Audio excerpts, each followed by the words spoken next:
Maître Franck Evans, bonsoir et bonne arrivée. Vous apparaissez tout en blanc, tel un ange qui vient annoncer donc la bonne nouvelle. C'est le cas de le dire. Bonne arrivée à vous. Voilà, vous allez bien? Très bien, merci. D'accord, vous êtes?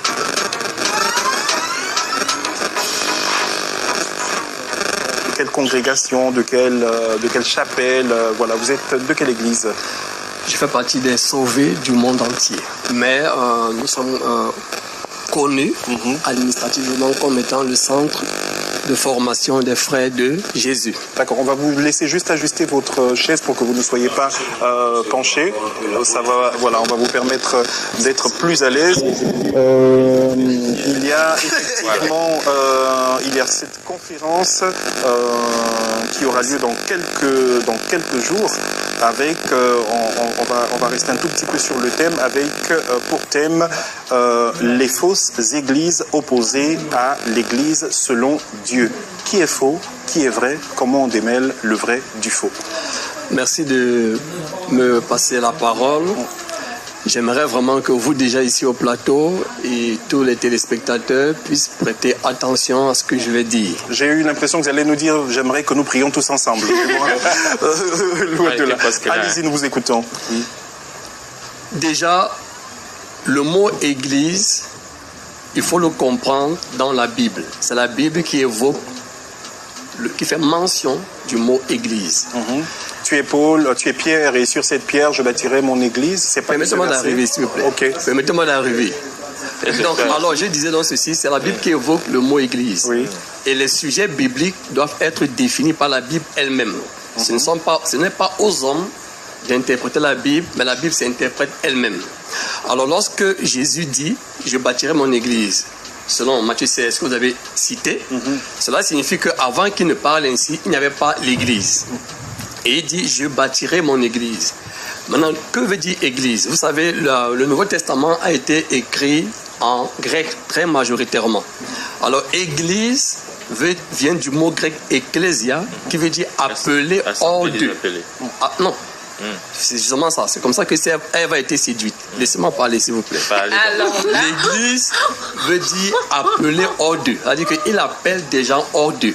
Maintenant, s'il appelle des gens hors d'eux, si vous ne me permettez pas de parler, allez-y. Non, du monde. S'il appelle les gens hors d'eux, hors de quoi? De quel genre fait-il, de qui fait-il mention? Forcément, ce sont des êtres humains qui sont déjà sur terre, mais hors de quoi? On va donc voir la réponse dans Actes des Apôtres, chapitre 2, à partir du verset 40.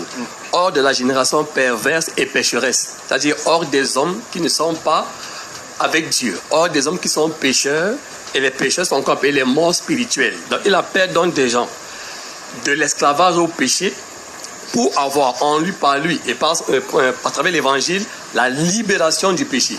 Et ceux qui seront donc libérés du péché vont donc maintenant être l'église qui signifie, selon 1 Timothée 3,15, la maison de Dieu.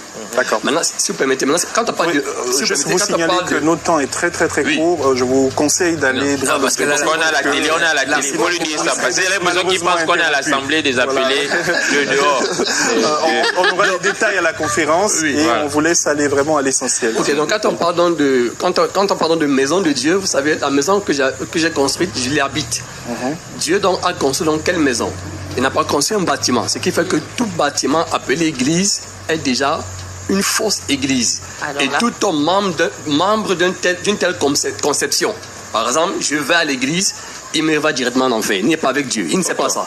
Parce que l'église, ce ne sont pas des bâtiments faits de main d'hommes, mais ce sont des hommes que Dieu a sauvés selon Acte 2, verset 47.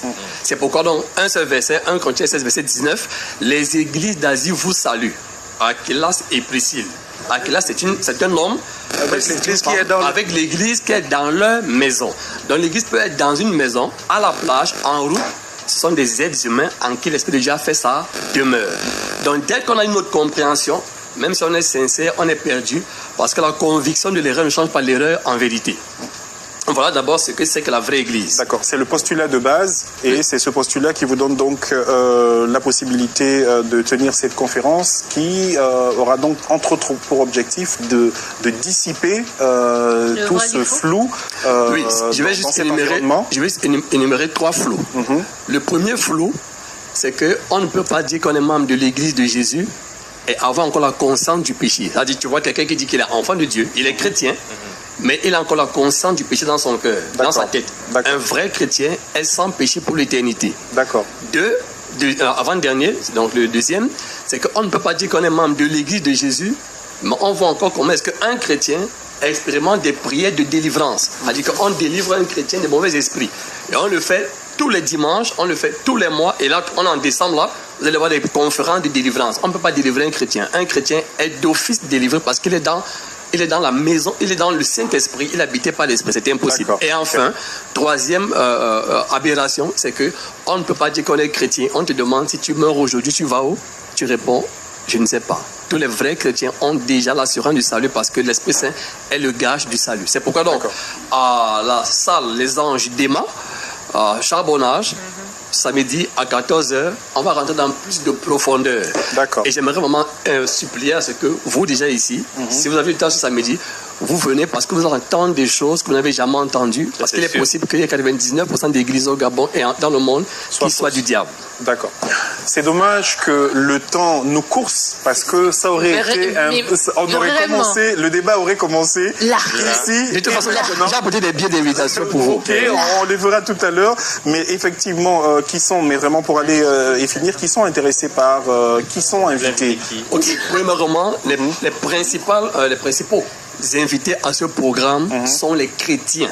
Ceux qui se considèrent comme chrétiens. Parce qu'il y a les bouddhistes aussi à Libreville. Donc tous ceux qui disent que Jésus est mon sauveur et mon Seigneur sont eux qui sont invités. Le temps des animistes et des bouddhistes et tout cela, je ferai une conférence pour eux. Parce que vous les combattez aussi. Non, je ferai une conférence pour eux parce que dès que tu n'es pas chrétien d'office, tu vas en enfer. Maintenant, ce n'est pas prétentieux, monsieur. Je vous rappelle quand même que la chrétienté, vous avez hérité de la bastonnade. Ce n'est pas une affaire innée.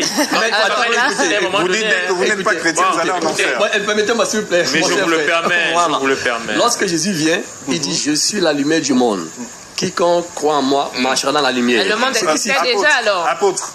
Donc, le monde existait déjà alors. Tous ceux qui ne sont pas chrétiens, s'ils veulent, ils viennent, mais ce n'est pas la cible de ce programme. Ça veut dire que, on va finir peut-être sur ça, mais ça veut dire que nous qui sommes africains, dont la religion de base, dont les croyances, dont les rites, dont les traditions ne sont absolument pas basées sur la chrétienté, qui elle est nourrie, est inspirée d'une autre culture, d'une autre tradition. Tous les Africains qui ne disent pas Jésus-Christ Sauveur sont directement en enfer. Je peux répondre?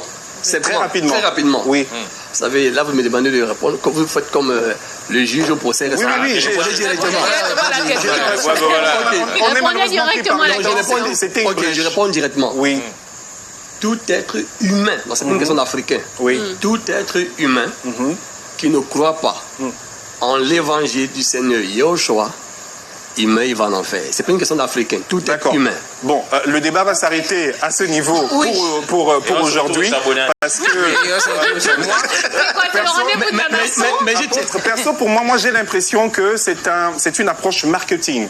Je pique et forcément ça va faire réagir et donc les gens y vont arriver parce que tout Africain qui se respecte et même tout le monde, la chrétienté n'est en aucun cas l'origine de toute chose sur ce monde, selon les sociétés, selon les environnements. Je vous poser une seule question, s'il vous plaît. C'est une approche marketing qui va permettre aux gens de venir débattre, de venir, mais parce que... Non, quand on parle de marketing, ça veut dire qu'on... Non, vous savez, quand on parle de marketing, cela signifie qu'on vend des choses. Oui, et c'est... Là, vous vendez une conférence débat. Vous vendez une conférence pour que les gens viennent. Mais s'il vous plaît, moi, j'aimerais vous laisser avec une question, pas forcément à répondre aujourd'hui. Bien sûr. Pour les chrétiens, c'est la seule croyance dans le monde qui a un livre qui retrace l'origine du monde entier et qui annonce la fin du monde. Et on peut le prouver scientifiquement, historiquement. Toutes les autres religions, je demande, en ce qui concerne les Africains par exemple, quel est le livre d'une religion africaine qui retrace l'origine du monde? Aucune. Cette fin du monde qui arrive bientôt. Si vous m'en... Cette fin du monde qui arrive bientôt depuis 2000 ans. Pas d'initiation parce que ça sera comment? Non, la tradition africaine, elle est orale, elle n'est pas écrite. Donc déjà de là, tout est lié de facto de base. On va faire quelque chose. Ça, c'est vraiment que mentir. Il faut que vous reveniez, on va bien Ce qu'on va s'entendre. faire, c'est que non seulement vous allez revenir, mais en plus, on se fera le plaisir. Non, c'est bon, c'est bon. Non seulement vous allez revenir, mais on se fera le plaisir d'inviter également le chocolat des filles. Comme ça, je pense que Je réponds par rapport à ça. Tous ensemble, Je réponds par rapport à ça, s'il vous plaît. oui, Le chocolat des filles oui. est une terreur pour les faux chrétiens. Mhm. Vous savez, j'avais demandé au chocolat des filles un débat justement ici. Oui. Et il avait plutôt tourné les débats en clash comme il sait le faire. Or, moi, je suis faible dans les clashs parce que si au moins X s'arrêtait à moi pour fouiller par exemple ma vie, pour savoir si j'ai des problèmes immoraux, je savais qu'il ne pas trouver, mais il a dû s'attaquer à ma femme, mon ex-belle, ma feu belle-mère, mes enfants de 10 ans, et c'était tellement indécent. Et c'est ça, l'animisme, c'est trop bas. Donc moi, j'accepte ce que vous dites, et là, nous sommes dans la télévision.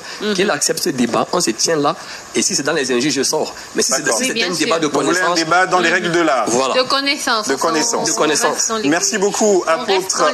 C'est dommage le temps, mais on est Nous qui allons aller en enfer, on est là. Et puis mais bien sûr. On m'a déjà dit que je vais aller en enfer. Oui, donc, oui, pour le coup. Apôtre. c'est choquant d'annoncer ça à quelqu'un comme ça. Enfer, mais Jésus m'en sauve. Il peut vous sauver aussi. D'accord. Apôtre Frank Evans, on rappelle très rapidement les informations pratiques. Donc, la conférence est où, c'est quand, et puis elle est gratuite, j'imagine. 29 puis c'est gratuit, bien sûr. Oui. Bon, attendez, excusez-moi. Là où on vend, là où on dit argent, dans l'église, prenez vos pieds, vous fuyez. Directement, c'est le diable. Dans la dîme, c'est l'escroquerie. Non, c'est l'escroquerie direct. Je vous le dis ouvertement. D'accord. Chez Dieu, il va me choquer. Ça veut dire que Dans la vraie votre église. Bible, vous ne l'avez pas acheté. Il n'y a pas de dîme. Non, si vous me regardez, dans la vraie église, tout est gratuit. Vous n'avez pas Même acheté la votre formation Bible. est gratuite. Oui. À Tout est l'église, gratuit. tout est ngori. Si on vend, c'est plus Dieu. D'accord. Voilà. Mais Steve, il faudrait pas qu'il Un mot parle. rapidement.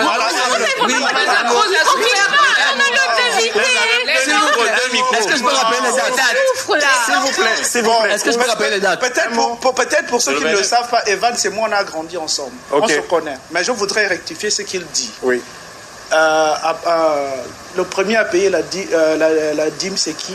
Le premier, À payer la dîme. Approchez votre micro, cause pour Le premier à payer la dîme. le premier dans l'histoire de la Bible, appelé la dîme, c'est Abraham, Abraham a payé la dîme à qui? à Melchisedec. Est-ce qu'il y avait déjà la loi ou bien il n'y avait pas la loi? Il n'y avait pas la loi, on ne lui a pas demandé non plus. Donc, Non, j'ai répondu, il n'y avait pas la loi, on ne lui a pas demandé non plus, c'était volontairement. voilà, ok.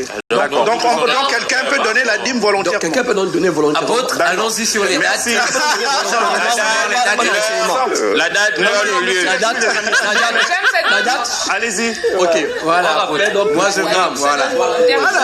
Restez concentrés après. On va devoir interrompre. Donnez la date, s'il vous Le plaît. programme, le 29 novembre 2025, 6 au charbonnage, pour la station Ola, salle Les Anges d'Ima, à 14h00.